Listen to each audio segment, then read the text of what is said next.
Hello and good morning everyone. आप सभी लोगों का स्वागत है आपके अपने यूट्यूब चैनल स्टडी ग्लॉस पर। मैं हूं डॉक्टर मोनिका और आज हम 29 जून से रिलेटेड जितने भी इम्पोर्टेंट क्वेश्चन बन सकते हैं उन पर डिस्कशन करने वाले हैं और क्वेश्चन से रिलेटेड जितने भी इम्पोर्टेंट फैक्ट होते हैं साथ में वो भी मैं आपको बताऊंगी। ये हमारा टेलीग्राम चैनल है, यहाँ पर आपको क्विज अवेलेबल हो जाएगी और इस लेक्चर की जो पीडीएफ है वो भी आपको यहाँ मिल जाएगी। ये आपके लिए आज का मोटिवेशनल कोट है। मुश्किल नहीं है कुछ दुनिया में, तू जरा हिम्मत तो कर, ख्वाब बदलेंगे हकीकत में, तू जरा कोशिश तो कर। इसी मोटिवेशनल कोट के साथ में हम स्टार्ट करते हैं आज का सेशन। फर्स्ट क्वेश्चन है, which state government has launched a medical insurance scheme named Medisep for government employees and pensioners. किस राज्य सरकार ने सरकारी कर्मचारियों और पेंशन भोगियों के लिए जो मेडिसेप नामक चिकित्सा बीमा योजना है इसकी स्टार्टिंग की है? तो इसका करेक्ट आंसर है ये केरला गवर्नमेंट के द्वारा शुरू की गई स्कीम है। 20 का करेक्ट आंसर है। चलिए इस स्कीम के बारे में हम डिटेल से बात करें तो केरल में सरकारी कर्मियों और पेंशन भोगियों एवं उनके आश्रितों को अब सरकार की नई योजना मेडिसेप के तहत महज 500 रुपए के मासिक प्रीमियम पर समग्र मेडिकल जो बीमा है ये मिलने वाला है। पिनराई विजयन सरकार ने 1 जुलाई से ओरिएंटल इंश्योरेंस कंपनी लिमिटेड के माध्यम से इस बहुप्रतीक्षित कैशलेस मेडिकल सहायता को लागू करने की मंजूरी इन्होंने दी है और इस राज्य कर्मी एवं पेंशन भोगी मेडिकल बीमा योजना के तहत 2022 और 24 के लिए वार्षिक प्रीमियम 4,800 रुपए एवं जीएसटी होगा। बीमा का मासिक प्रीमियम 500 रुपए होगा। केरला की हम बात करें तो जो केरला की कैपिटल है ये क्या है? तिरुवनंतपुरम है। चीफ मिनिस्टर है पिनराई विजयन और गवर्नर यहाँ के है आरिफ मोहम्मद खान। चीफ जस्टिस है S money Kumar. 2 neighbouring state की बात करें तो तमिलनाडु और कर्नाटका है। यहाँ पे 20 लोकसभा सीट्स है, 9 राज्यसभा सीट्स यहाँ पे है और 140 असेंबली सीट्स यहाँ है। सेकेंड नंबर क्वेश्चन है, who has become the new president of India international centre? India international centre के जो नए अध्यक्ष है ये कौन बन गए हैं? तो इसका करेक्ट आंसर होगा श्याम सरन बन गए हैं। डी इसका करेक्ट आंसर है। डिटेल से बात करें तो पूर्व विदेश सचिव और परमाणु मामलों और जलवायु परिवर्तन के लिए प्रधानमंत्री के विशेष प्रतिनिधि रहे श्याम सरन जी को इंडिया इंटरनेशनल सेंटर के अध्यक्ष बनाया गया है। साल 2010 में प्रशासन छोड़ने के बाद इन्होंने राष्ट्रीय सुरक्षा परिषद के तहत राष्ट्रीय सुरक्षा सलाहकार बोर्ड के अध्यक्ष के रूप में काम किया और साल 2011 से 2017 तक आर्थिक मुद्दों में विशेषज्ञता वाले एक प्रसिद्ध थिंक टैंक और विकासशील देशों के लिए अनुसंधान और सूचना प्रणाली के निदेशक के रूप में भी इन्होंने काम किया है और इन्होंने भारत और जापान के बीच संबंधों को बढ़ावा देने के लिए जापान के सम्राट से मई 2019 में स्प्रिंग ऑर्डर गोल्ड और सिल्वर स्टार प्राप्त किया है। आईआईसी की बात करें इंडिया इंटरनेशनल सेंटर की तो इसकी स्थापना हुई थी 1962 के अंदर और इसका हेडक्वार्टर न्यू दिल्ली के अंदर है। थर्ड नंबर क्वेश्चन है, who has been honoured with the golden achievement award 2021 by the international tennis hall of fame and the international tennis federation? अंतरराष्ट्रीय टेनिस हॉल ऑफ फेम और अंतरराष्ट्रीय टेनिस संघ ने golden achievement पुरस्कार 2021 से किससे सम्मानित किया है? तो इसका करेक्ट आंसर है विजय अमृतराज। इसका करेक्ट आंसर होगा ई। इसका करेक्ट आंसर होगा भारत के विजय अमृतराज को 2021 को गोल्डन अचीवमेंट पुरस्कार से सम्मानित किया गया है और अंतरराष्ट्रीय टेनिस हॉल ऑफ फेम और अंतरराष्ट्रीय टेनिस संघ वर्ष में गोल्डन अचीवमेंट पुरस्कार प्रदान करता है और ये पुरस्कार टेनिस में उस व्यक्ति को दिया जाता है जो प्रशासन, प्रोत्साहन और शिक्षा के क्षेत्र में टेनिस को आगे ले जाने के लिए अंतरराष्ट्रीय स्तर पर महत्वपूर्ण योगदान जिन्होंने किया हो। और विजय अमृतराज इस खेल के प्रति लंबी और उत्कृष्ट सेवा प्रदान इन्होंने की है और ये जो अवार्ड है ये लंदन में अमृतराज के सम्मान में आयोजित एक विशेष समारोह में उन्हें दिया गया। अमृतराज को विश्व में टेनिस के महत्वपूर्ण खिलाड़ियों में जाना जाता है और अमृतराज ऐसे भारतीय खिलाड़ी थे जिन्होंने पेशेवर टेनिस को एटीपी टूर में परिवर्तित किया था। टॉप 5 अवार्ड्स को हम रिवाइज करें तो जो वैश्विक इंडस्ट्रियल रिसर्च अवार्ड है 2020 का, ये मिला है गोपाल कृष्णन को। World's best nurse award guardian global nursing जो अवार्ड है 2022 का, ये अन्ना कबाले को मिला है जो केन्या की नर्स है। प्रेस्टिजियस टेम्पलेटन जो अवार्ड है ये फ्रैंक विल्जेक को मिला है। वर्ल्ड फूड जो प्राइज है 2022 का, ये सिंथिया रोसेनविक को मिला है। Which Indian has been honored with the prestigious Humboldt Research Award 2022? तो इंद्रजीत सिंह को दिया गया है। 4 नंबर क्वेश्चन है, Who has become the 27th Chief Justice of Himachal Pradesh high court? Himachal Pradesh उच्च न्यायालय के 27वें मुख्य न्यायाधीश कौन बन गए हैं? तो इसका करेक्ट आंसर होगा अमजद एहतेशाम सईद बन गए हैं। इसका करेक्ट आंसर होगा न्यायमूर्ति अमजद एहतेशाम सईद को हिमाचल प्रदेश उच्च न्यायालय के 27वें मुख्य न्यायाधीश के रूप में इन्हें शपथ दी गई है। 25 मई को निवर्तमान मुख्य न्यायाधीश मोहम्मद रफीक 62 वर्ष की आयु पूरी होने पर ये रिटायर हुए थे। जस्टिस रफीक के सेवानिवृत्त होने के बाद से ही हिमाचल प्रदेश हाईकोर्ट में जस्टिस सबीना कार्यवाहक मुख्य न्यायाधीश के तौर पर ये काम कर रही थी।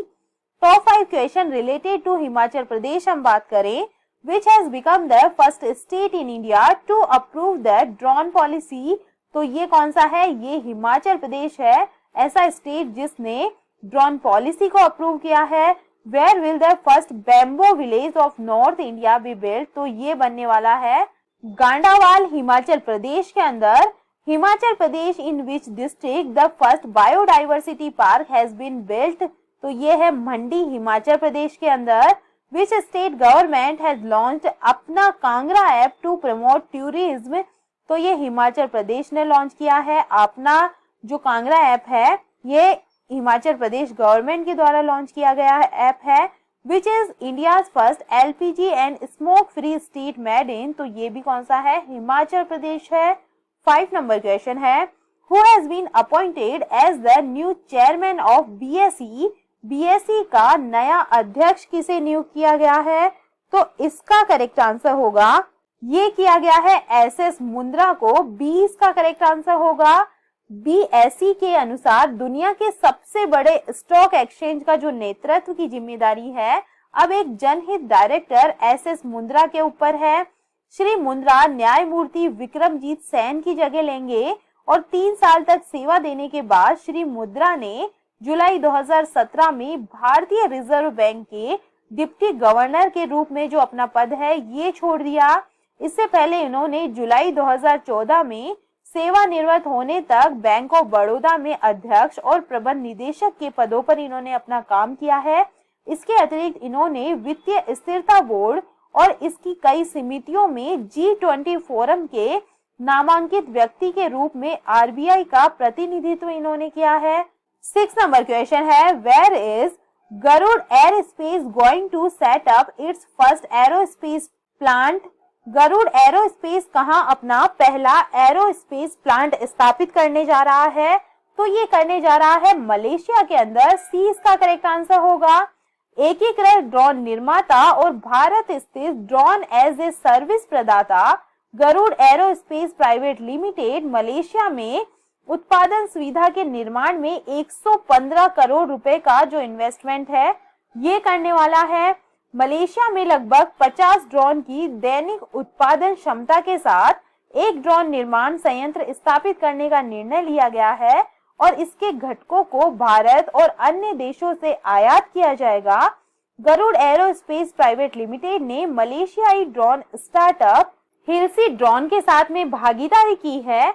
ये गठबंधन अत्याधुनिक आर्टिफिशियल इंटेलिजेंस, मशीन लर्निंग और डीप लर्निंग टेक्नोलॉजी के साथ ड्रोन इकोसिस्टम स्थापित करेगा। 7 नंबर क्वेश्चन है, where has the longest Padma bridge been inaugurated? कहां सबसे लंबे जो पद्मा पुल है इसका उद्घाटन किया गया है? तो इसका करेक्ट आंसर होगा ये बांग्लादेश के अंदर किया गया है। सी इसका करेक्ट आंसर है। प्रधानमंत्री शेख हसीना ने बांग्लादेश के सबसे लंबे पुल का उद्घाटन किया है, जो पूरी तरह से देश के धन से निर्मित हुआ है। पद्मा नदी पर बने इस पुल की जो लंबाई है ये 6.15 किलोमीटर है और ये दक्षिण पश्चिमी बांग्लादेश को राजधानी और देश के अन्य भागों से जोड़ता है। इस बहुउद्देशीय सड़क रेल पुल के निर्माण का जो खर्च है ये 3 अरब 60 करोड़ डॉलर है, जिसे पूरी तरह बांग्लादेश सरकार ने वहन किया है। पद्मा पुल का निर्माण चीनी company China railway major bridge engineering group company limited के द्वारा किया गया है। बांग्लादेश की हम बात करें तो इसकी जो कैपिटल है ये है ढाका और यहाँ पे जो करेंसी है ये चलती है टका और प्राइम मिनिस्टर यहाँ पे है शेख हसीना, प्रेसिडेंट यहाँ पे है Abdul Hamid. The Ganges river is known as Padma in Bangladesh. तो जो गंगा रिवर है इसको बांग्लादेश के अंदर पद्मा के नाम से जानते हैं। Bangladesh forms the longest boundary with India. It's length is 4096 kilometre. Bangladesh touches the boundary of 5 state of India. तो ये है वेस्ट बंगाल, असम, मेघालय, त्रिपुरा और मिजोरम है। 8 नंबर क्वेश्चन है, ministry of defence has approved setting up of BRO cafe on how many border roads. रक्षा मंत्रालय ने कितनी सीमा सड़कों पर बीआरओ कैफे स्थापित करने की जो मंजूरी है ये दी है। तो इसका करेक्ट आंसर है 75 इसका करेक्ट आंसर है। 20 का करेक्ट आंसर होगा। रक्षा मंत्रालय ने 12 राज्यों व केंद्र शासित क्षेत्रों में सड़क जो सीमा सड़क संगठन के साथ में विभिन्न सड़कों पर 75 स्थानों पर बीआरओ कैफे ब्रांड के तहत सुविधाएं स्थापित करने की मंजूरी इन्होंने दी है। इसका जो उद्देश्य है ये पर्यटकों को मूलभूत सुविधाएं उपलब्ध करवाना है और सीमा क्षेत्रों में आर्थिक गतिविधियों को प्रोत्साहन देना है। इससे स्थानीय लोगों को रोजगार भी मिलेगा और सड़क किनारे स्थित होने वाले इन प्रतिष्ठानों को बीआरओ कैफे के नाम से जाना जाएगा। न कैफे में वाहनों के लिए पार्किंग, फूड प्लाजा, रेस्तरां, महिलाओं और पुरुषों व दिव्यांगों के लिए अलग अलग जन सुविधाएं, प्राथमिक चिकित्सा सुविधा आदि उपलब्ध करवाने का इसके अंदर प्रस्ताव है। 9 नंबर क्वेश्चन है, in which country is the floating city named oceanic city being established. Oceanic city नामक तैरता हुआ शहर किस देश में स्थापित किया जा रहा है। तो इसका करेक्ट आंसर होगा ये किया जा रहा है साउथ कोरिया के अंदर। सी इसका करेक्ट आंसर होगा। दुनिया का पहला तैरता जो शहर है दक्षिण कोरिया में बनाया जा रहा है। बुसान के तट के पास बनने वाले इस शहर को संयुक्त राष्ट्र संघ का भी समर्थन है। इस शहर में ऐसी इमारतें होगी जिन पर बाढ़ का असर नहीं होगा और इस तैरते शहर में कई इंसानों के द्वारा बनाए गए द्वीप मैन मेड आइसलैंड्स होंगे और शहर के इमारतों की छत पर सोलर पैनल्स लगे होंगे जिससे बिजली बनाई जाएगी और इसके साथ ही ताजा खाना और पीने का पानी भी व्यवस्था इसकी की जाएगी। तैरता शहर समुद्र की सतह से जुड़ा रहेगा और ये प्राकृतिक आपदाओं जैसे बाढ़, सुनामी और कैटेगरी 5 हरिकेन से बचा रहेगा। 10 नंबर क्वेश्चन है, which country journalist Dmitry Muratov has sold his Nobel Peace Prize to help the children of Ukraine। किस देश के पत्रकार दिमित्री मुराटोव ने यूक्रेन के बच्चों की मदद के लिए अपना नोबेल शांति पुरस्कार बेचा है। तो इसका करेक्ट आंसर है ये रूस के हैं, रशिया के हैं। सी इसका करेक्ट आंसर होगा। यूक्रेन में युद्ध से बच्चे की काफी प्रभावित हुए हैं और इस बीच रूस के जो पत्रकार है ये यूक्रेन में बच्चों की मदद के लिए अपना नोबेल पुरस्कार नीलाम इन्होंने कर दिया है और रूसी पत्रकार दमित्री मुरातोव नोबेल पुरस्कार की नीलामी से मिलने वाली जो धनराशि है ये यूक्रेन में युद्ध से विस्थापित हुए बच्चों की मदद के लिए दान देने वाले हैं और वो इस राशि को सीधे यूनिसेफ को ट्रांसफर करेंगे ताकि बच्चों की मदद की जा सके और यूक्रेन में युद्ध से विस्थापित बच्चों को लाभान्वित करने के लिए अपने नोबेल शांति पुरस्कार के स्वर्ण पदक को 103.5 मिलियन डॉलर में नीलाम इन्होंने कर दिया है। रशिया की हम बात करें, Russia is located in the continent of Europe and Asia. इसकी जो कैपिटल है ये है मॉस्को, और यहाँ पे जो करेंसी चलती है ये है रूबेल, और यहाँ के जो प्रेसिडेंट है ये है व्लादिमीर पुतिन, और यहाँ के जो प्राइम मिनिस्टर है ये कौन है, ये है Mikhail Mishustin. The name of parliament of Russia, तो ये है ड्यूमा। और रशिया की लॉन्गेस्ट रिवर कौन सी है, तो ये है लीना रिवर। चलिए कल के जो एमसीक्यू है उन्हें हम जल्दी से रिवाइज कर लेते हैं। फर्स्ट क्वेश्चन है, न्यू डेवलपमेंट बैंक ने भारत के Gujarat international finance tech city में अपने क्षेत्रीय कार्यालय का जो पहला महानिदेशक है ये किसे नियुक्त किया है, तो ये किया गया है डीजे पांडियान को। डी इसका करेक्ट आंसर होगा। सेकंड नंबर क्वेश्चन है, बिना ऑक्सीजन की सहायता के अन्नपूर्णा पर्वत की चोटी पर चढ़ने वाली भारत के पहले पर्वतारोही कौन बन गए हैं, तो इसका करेक्ट आंसर होगा, ये बन गए हैं स्कोलजैक रिगजिन बन गए हैं। ए इसका करेक्ट आंसर है। थर्ड नंबर क्वेश्चन है, भारतीय खुफिया एजेंसी इंटेलिजेंस ब्यूरो के जो नए निदेशक है ये कौन बने हैं, तो ये बने हैं तपन कुमार डे का। फोर्थ नंबर क्वेश्चन है, फुटबॉल के विश्व निकाय फीफा द्वारा जारी विश्व पुरुष फुटबॉल रैंकिंग 2022 में भारत किस स्थान पर पहुंच गया है, तो भारत 104 पोजीशन पे पहुंच गया है। ए इसका करेक्ट आंसर होगा। 5 नंबर क्वेश्चन है, किस राज्य के मुख्यमंत्री ने प्राथमिक विद्यालयों में छात्रों के नामांकन के लिए 17वें वार्षिक अभियान शाला प्रवेशोत्सव को शुरू किया है, तो ये गुजरात के अंदर शुरू की गई है। 20 का करेक्ट आंसर होगा। 6 नंबर क्वेश्चन है, नीति आयोग के नए सीईओ कौन बन गए हैं, तो ये बन गए हैं परमेश्वरन अय्यर। ए इसका करेक्ट आंसर है। 7 नंबर क्वेश्चन है, चीन ने जिचांग सैटेलाइट लॉन्च सेंटर से कितने नए रिमोट सेंसिंग उपग्रहों को रॉकेट से सफलतापूर्वक लॉन्च किया है, तो इसका करेक्ट आंसर होगा जो 3 सैटेलाइट है इनको लॉन्च किया गया है। 20 का करेक्ट आंसर है। 8 नंबर क्वेश्चन है, किस राज्य के सूक्ष्म लघु और मध्यम विभाग को राष्ट्रीय एमएसएमई पुरस्कार 2022 में प्रथम पुरस्कार से सम्मानित किया गया है, तो ये ओडिशा को किया गया है। सी इसका करेक्ट आंसर होगा। 9 नंबर क्वेश्चन है, किस प्रदेश सरकार ने मध्यम और भारी वाहनों के प्रवेश पर प्रतिबंध लगा दिया है, तो ये लगा दिया है दिल्ली गवर्नमेंट ने। 20 का करेक्ट आंसर है। 10 नंबर क्वेश्चन है, किस देश की सीनेट ने गन कंट्रोल विधेयक पारित किया है, तो ये अमेरिका के अंदर पारित किया गया बिल है। 20 का करेक्ट आंसर होगा। और ये था आप लोगों के लिए कल का स्टडी ग्लॉस क्वेश्चन। फोर्ब्स के द्वारा जारी ग्लोबल 2000 की सूची में शीर्ष स्थान पर कौन सी कंपनी रही है, तो इसका करेक्ट आंसर होगा जो बर्कशायर हैथवे कंपनी है अमेरिका की, ये इसके अंदर शीर्ष स्थान पे रही है। ए इसका करेक्ट आंसर है। और ये है आप लोगों के लिए आज का स्टडी ग्लॉस क्वेश्चन, किस राज्य सरकार ने सरकारी स्कूलों में अब मिड डे मील के साथ साथ नाश्ते की शुरुआत की है, तो इसका आंसर आप मुझे कमेंट सेक्शन में दीजिएगा। ये हमारा टेलीग्राम चैनल है, यहाँ पर आपको सारे क्वेश्चन क्विज के फॉर्मेट में अवेलेबल हो जाएंगे। आई होप आपको सेशन पसंद आ रहा होगा। अगर पसंद आ रहा है तो इसे लाइक कीजिए, अपने दोस्तों के साथ में शेयर कीजिएगा। तो चलिए मिलते हैं हम एक नए सेशन के साथ में। Thank you.